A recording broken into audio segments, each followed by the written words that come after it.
Oke, salam jumpa. Pada video kali ini, kita akan berbicara dan mendemonstrasikan mengenai deteksi perubahan tingkat kesulitan butir soal menggunakan Rush Ranking dan Manifested Trust Model. Nah, video ini adalah video part kedua. Ya.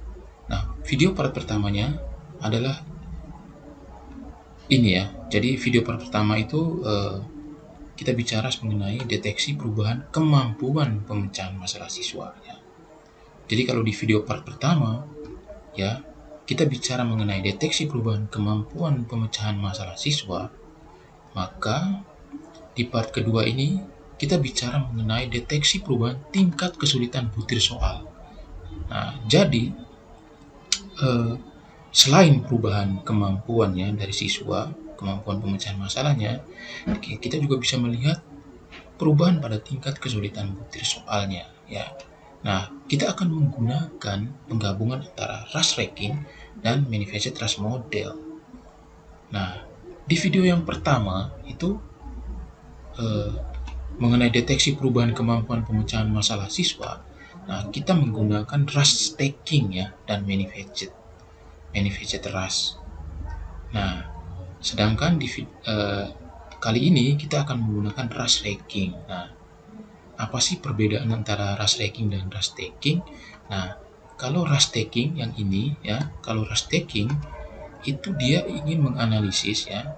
Jadi kalau di Rush Taking itu analisisnya ditujukan untuk melihat perubahan kemampuan pemecahan masalah siswa. Jadi fokusnya adalah pada perubahan kemampuan ya, perubahan kemampuan pada diri responden, siswa atau objek gitu ya. Nah ini, nah itu kalau Rush Taking. Nah sedangkan Rush Ranking ya, adalah analisis perubahan tingkat kesulitan butir atau indikator ya, butir, soal, ya, item, indikator ya, berdasarkan dua waktu atau dua kondisi. Nah, misalnya itu pada penelitian eksperimen ya. Nah, pada penelitian eksperimen itu kan ada kondisi pretest dan post-test. Nah, di kedua kondisi ini ya, tentu saja akan terjadi perubahannya. Akan terjadi pada perubahan kemampuan siswa, ya, kemampuan responden, dan juga perubahan pada tingkat kesulitan soal, item, atau indikator. Ya. Jadi bukan hanya perubahan pada kemampuan, tapi juga perubahan pada butir soal, item, atau indikator. Nah, makanya kita juga perlu menganalisis apakah ya soal, item, butir, indikator itu apakah dia mengalami perubahan tingkat kesulitan atau tidak. Nah, kita perlu tahu juga itu. Nah, makanya kita menggunakan Rush Ranking ya. Nah, lalu kenapa kita menggunakan Manifested juga? Nah, untuk penjelasan mengapa kita menggunakan penggabungan antara Rush Taking dan Manifested ini, teman-teman bisa lihat pada video part yang pertama ini ya. Nah, di part pertama ini ada penjelasan lengkapnya di sini. Nah, untuk di video part kedua ini saya tidak akan jelaskan lagi ya, tapi saya akan masuk langsung pada pendemonstrasian ya, cara menganalisis ini ya, perubahan tingkat kesulitan butir soal menggunakan Rush Ranking, penggabungan Rush Ranking dan Manifested Trust Model. Oke, saya kira begitu saja. Oke. Nah, selanjutnya teman-teman, kita akan melakukan atau saya akan mendemonstrasikan analisisnya ya, cara menganalisisnya. Nah, tentu saja kita harus memiliki data dulu kan. Nah, saya sudah memiliki data, ini saya hapus dulu dan save.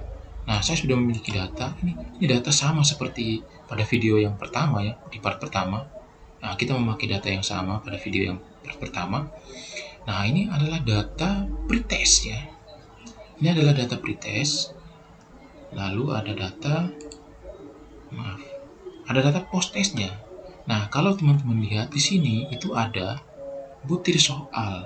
Ya, butir soalnya itu ada 1, 2, 3, 4, dan 5. Jadi ada 5 butir soal. Di mana setiap soal itu memiliki indikator. Nah, data seperti ini memang bisa kita lakukan analisis menggunakan manifest class model. Nah, teman-teman bisa lihat pada penjelasan di part pertama, di video part pertama. Nah, ini kita akan melihat apakah ada perubahan tingkat kesulitan dari kelima butir soal ini, dari pretest ke posttestnya ini ya, apakah ada perubahan tingkat kesulitan. Nah, oke, ini untuk part kedua ya. Jadi video part kedua ini kita khususkan untuk melihat perubahan pada butir soalnya. Nah, nanti part ketiga kita akan melihat perubahan pada indikator, perubahan tingkat kesulitan pada indikator. Nah, itu kita akan menggunakan rush ranking lagi. Nah, oke, jadi teman-teman seperti itu. Nah, lalu data ini sudah saya tabulasikan seperti ini. Nah, ini sudah saya tabulasikan seperti ini. Nah, tabulasi karena ini kita akan menganalisis perubahan soal, maka fokus kita pada pengkodean di soal. Bagaimana cara mengkodekan di soal ini ya. Kalau kemarin di stacking untuk perubahan kemampuan siswa, kita fokus pada ini ya, siswa ini ya, pengkodean pada siswa. Nah, sekarang di soal. Nah, teman-teman tahu tadi kan soalnya kan ada 5 ya. Nah, untuk ditabulasi ini ya, kita kodekan menjadi 1 sampai 10. Nah, nih teman-teman lihat 1 sampai 10 kan. Nah, 1 sampai 10. Nah, padahal soalnya kan ada 5. Nah, tapi kita kodekan menjadi 1 sampai 10. Itu artinya apa? Soal yang kodenya 1 sampai 5 itu adalah soal di pretest. Sedangkan kode 6 sampai 10 itu adalah di posttestnya. Artinya apa? Artinya begini. 1 sampai 5 ini kan pretest. Sedangkan 6 ya, soal 6 ya, untuk posttestnya ini, soal 6 ini sama dengan soal 1 ya. Sama dengan soal 1, soal 7 itu sama dengan soal 2, soal 8 sama dengan soal 3, soal 9 sama dengan soal 4, dan soal 10 sama dengan soal 5. Cuma perbedaannya itu hanya pada pretest dan posttestnya. Nah, jadi kira-kira begitu teman-teman. Jadi kita tabulasikannya seperti itu ya teman-teman. Nah, lalu untuk siswa ini, karena siswa itu ada 33 orang, maka kita tabulasikan saja sebanyak 33 untuk misalnya soal pertama. Soal pertama kita tabulasikan siswa itu sampai 33 ya. Kita kodekan sampai 33. Soal kedua juga sampai 33. Soal ketiga juga sampai 33 dan seterusnya. Nah, itu kira-kira ya pengkodeannya seperti itu. Nah, lalu kita masuk pada coding ya. Coding untuk manifacetnya, ini codingnya teman-teman.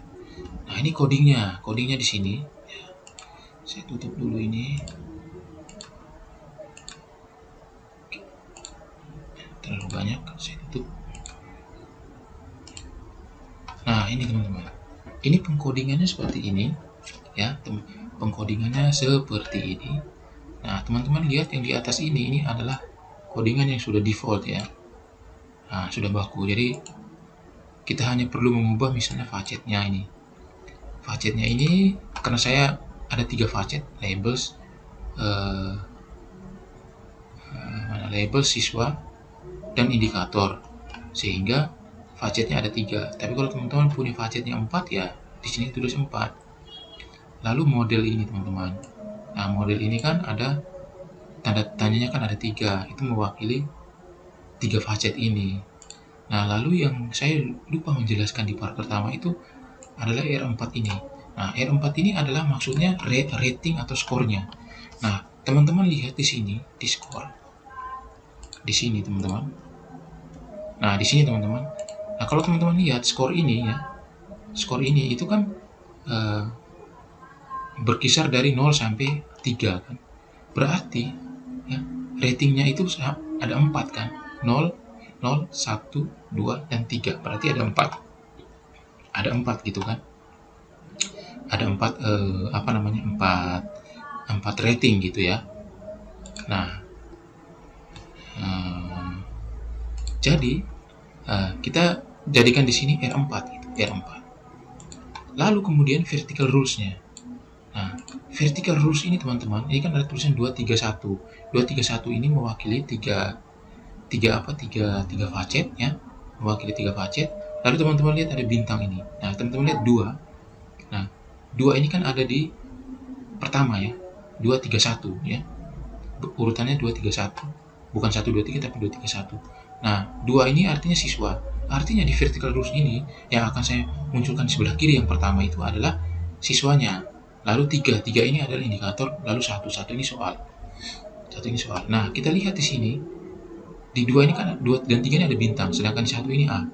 Nah, bintang ini artinya apa? Artinya saya hanya akan memunculkan di vertical rules-nya itu hanya bintangnya saja. Lalu di 1 ini yang soal ini itu kan ada 1A. A ini artinya alphabetically. Alphabetically artinya apa? Artinya nanti di vertical rules itu yang muncul adalah soal 1 pre, soal 2 pre, soal 3 pre, soal 4 pre, dan sampai soal 5 pos gitu ya. Nah, itu yang muncul. Nah, tapi kalau misalnya saya buat begini. Nah, kalau saya buat 1N, maka yang akan muncul yang ini. 1, 2, 3, 4, 5, sampai 10 ini. Nah, tapi kan saya ingin memunculkan alphabetically-nya seperti ini. Nah, lalu teman-teman lihat di soal ini, ya. Teman-teman lihat soal itu kan hanya ada 5. Tetapi kenapa di sini 10? Nah, 10 ini tuh mengikuti kode yang ada di tabulasi data. Ini kan 1 sampai 10 ya. Nah, 1 sampai 10 kan. Nah, 1 sampai 10. Nah, lalu teman-teman lihat, saya kodekan juga di sini 1 sampai 10. Tapi teman-teman lihat kode 1 ya, itu artinya soal 1 untuk pretest. Jadi 1 sampai 5 itu adalah kode untuk soal 1 sampai 5, tetapi di pretestnya. Tetapi 6 sampai 10 itu mewakili kode 1, soal 1 sampai 5 tapi di post testnya.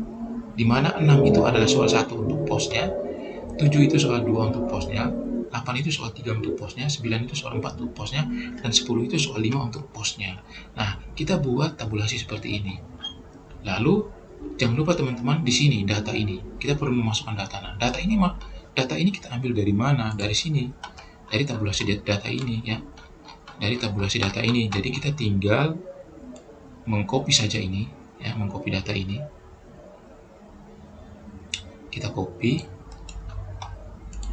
lalu kita paste gitu. Nah, kita paste di sini. Nah, paste di sini, jadinya seperti ini.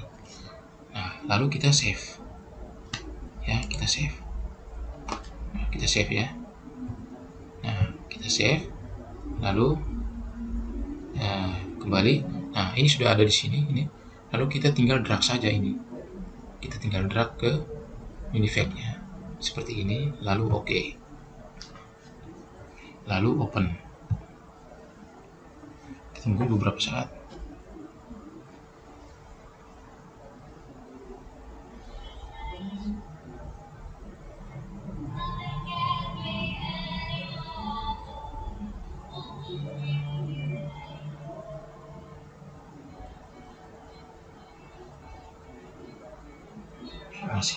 Masih mengkalkulasi gitu. Kita tunggu lagi, kita tunggu.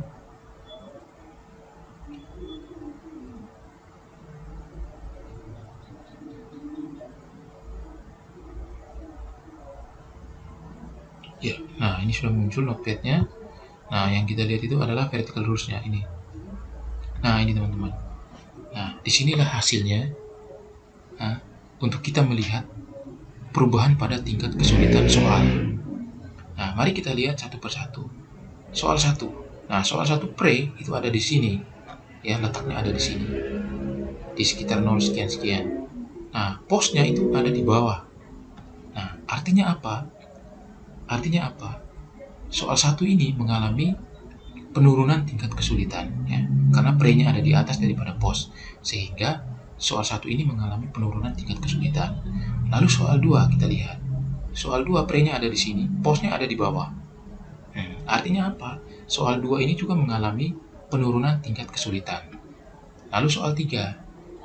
Soal 3 pre-nya ada di sini, postnya ada di bawah. Artinya apa? Artinya soal 3 juga mengalami penurunan tingkat kesulitan. Soal 4 juga sama. Pre-nya ada di atas daripada post, sehingga soal 4 ini juga mengalami penurunan tingkat kesulitan. Nah, yang unik adalah soal 5. Teman-teman lihat soal 5. Soal 5 itu pre-nya ada di bawah dari post. Maka bisa kita katakan bahwa soal 5 ini justru mengalami kenaikan tingkat kesulitan. Dan ini adalah hal yang unik ya, hal yang unik bahwa ada soal yang justru mengalami kenaikan tingkat kesulitan. Nah, kira-kira apa penyebabnya? Ya, kita tidak tahu pasti apa penyebabnya. Mungkin saja ya pada waktu mengisi soal 5 ini siswa-siswa mungkin mengalami mengalami gangguan atau seperti apa, atau mungkin soal ini terlalu sulit ya, atau mungkin soal ini terlalu sulit sehingga siswa itu tidak mampu mengerjakan soal ini ya, soal 5 ini. Nah, oke, jadi kira-kira seperti itu teman-teman ya, kira-kira seperti itu. Nah, lalu teman-teman kita bisa menyajikan ini ya, vertical rules ini di laporan kita. Kita tinggal blok copy, lalu kita masukkan ke Word ya. Nah, misalnya di sini saya buat dokumen baru. Nah, kita masukkan ke sini. Nah, kita laporkan. Nah, ini kan masih berantakan. Nah, kita bisa rapikan menggunakan font tertentu. Di sini saya menggunakan font Andale Mono. Nah, ini dia langsung jadi rapi. Nah, teman-teman bisa menyajikan vertical rules ini di laporan teman-teman sebagai bukti ya bahwa dari vertical rules ini bisa kelihatan bahwa ada soal yang mengalami penurunan tingkat kesulitan dan ada soal yang mengalami kenaikan tingkat kesulitan ya berdasarkan bukti vertical rules ini. Nah, itu kira-kira teman-teman. Lalu teman-teman juga bisa mentabulasikan itu menggunakan Excel ya. Menggunakan Excel. Nah, ini misalnya saya ke output score measure and plus. Saya pilih soal, lalu kita outputnya Excel. Nah, kita munculkan output Excel. Oh, ini kita belum ganti soal saja gini. Kita tunggu beberapa saat.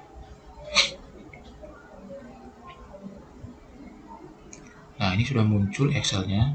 Kita lihat pada measure-nya, ini measure-nya. Nah, measure ini dari 3 sampai 1, 2, 3, 4, 5 sampai 7 ya, 3 sampai 7.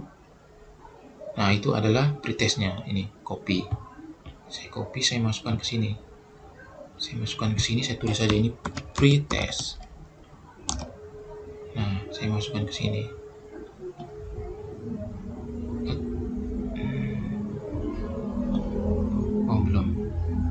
Belum saya copy paste di sini. Nah, sekarang post testnya. Nah, post testnya itu adalah yang ini, yang di bawah ini post testnya. Copy, masukkan di sini. Nah, lalu kita tulis ini soal ya. Ini soal 1, soal 2, soal 3, soal 4, dan soal 5. Nah, ini kita lihat. Nah, ini adalah nilai measure-nya. Nah, kita bisa melihat difference-nya. Difference. Nah, caranya itu kita pakai fungsi pengurangan. Post test dulu baru dikurang pretest. Nah, oke. Oke teman-teman. Nah, kita lihat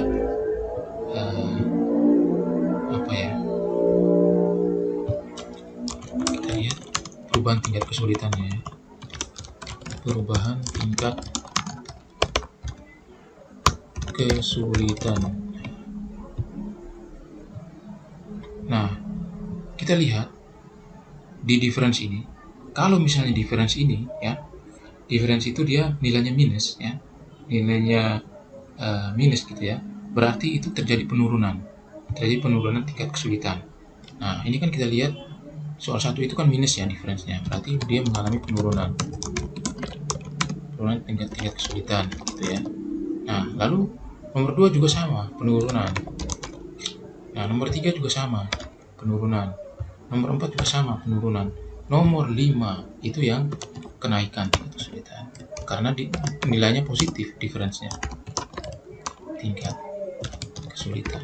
Nah, jadi begitu. Nah, ini dia positif sehingga dia mengalami kenaikan tingkat kesulitan.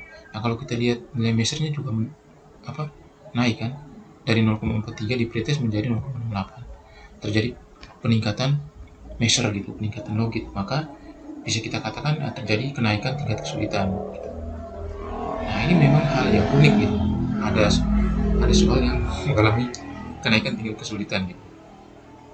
Oke, jadi kira-kira seperti ini saja video saya kali ini mengenai perubahan tingkat kesulitan soal, ya, analisis perubahan tingkat kesulitan soal menggunakan penggabungan antara Rust Tracking dan Manifest Stress Model. Semoga video ini bermanfaat. Terima kasih sudah menyaksikan video ini.